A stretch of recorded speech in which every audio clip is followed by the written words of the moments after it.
एक दिवस अत्यंत चांगला आहे की पिंपरी चिंचवडमध्ये आज या ठिकाणी महानगरपालिकेच्या वतीने बाबासाहेब आंबेडकरांची पत्नी रमाबाई आंबेडकर यांच्या स्मारकाच्या भूमिपूजनाचं उद्घाटन या ठिकाणी झालेलं आहे आणि पिंपरी चिंचवड महानगरपालिकेने अत्यंत चांगला निर्णय घेतलेला आहे. 23 कोटी रुपये खर्च करून 2 वर्षाच्या आतमध्ये सुंदर स्मारक या ठिकाणी उभं राहणार आहे.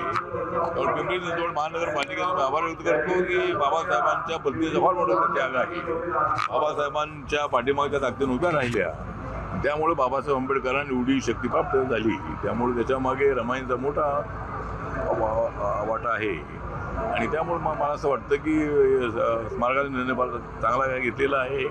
आमच्या नगरसेवकांनी प्रयत्न केला की चंद्रकांत सोनकांबळे नगरसेवक असताना 2017मध्ये हा प्रस्ताव ठेवला होता आणि आता 8-9 वर्षानंतर का असेना पण त्याला आता मान्यता मिळालेली आहे आणि पुण्याला आहे. आमचे तंत्रबाळे आहेत नगरसेवक, त्यांच्या प्रयत्नाने लवकरात लवकर हा हे पूजन झालेलं आहे. पण लवकर हे स्मारक पूर्ण व्हावं यासाठी काय तुम्ही सूचना द्याल?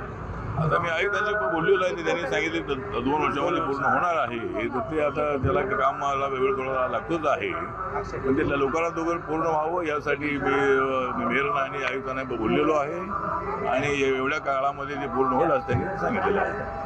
पश्चिम बंगाल के चुनाव हो चुके हैं, क्या लगता है कि रिजल्ट आएगा उसका?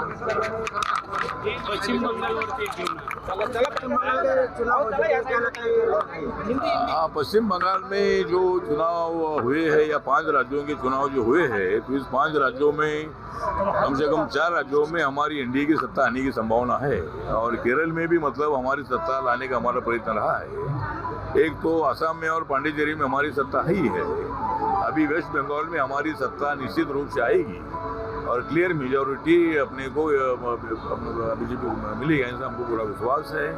ममता दीदी ने 15 सालों में तो काम किया ही है, लेकिन ज़्यादा गुंडागर्दी बढ़ गई है, पॉलिटिकल क्रिमिनल बढ़ गया था. इसीलिए मुझे लगता है कि इतना नुकसान मतलब पंजाब के लोगों का हुआ है. इसीलिए लोग अभी नरेंद्र मोदी जी को चाहते हैं, अमित शाह जी को चाहते हैं और ज़रूर मतलब वहाँ हमारी सरकार आएगी, ऐसा हमको पूरा विश्वास है. और तमिलनाडु में भी जो महिलाओं के आरक्षण के बिल का इन्होंने विरोध किया है, इसलिए महिलाएं इनके खिलाफ वोटिंग करेगी और उसका फायदा हमको होगा. बारामतीमधलं काय चित्र असेल, काय वाटतंय तुम्हाला? 4 तारखेला निकाल आहे. अब बारामतीमध्ये 58% मतदान झालेलं आहे. त्या ठिकाणी अत्यंत चांगल्या मताने, चांगल्या लीडनी सुनेत्रा पवार त्या ठिकाणी निवडून येतील. कारण अजितदादांना खरी श्रद्धांजली अर्पण करायची असेल तर तिथे सुनेत्रा पवार यांना चांगल्या प्रचंड मतांनी निवडून आणणं आवश्यक आहे आणि त्याप्रमाणे आम्ही प्रचार केलेला आहे. ते अत्यंत चांगल्या मतांनी निवडून येतील.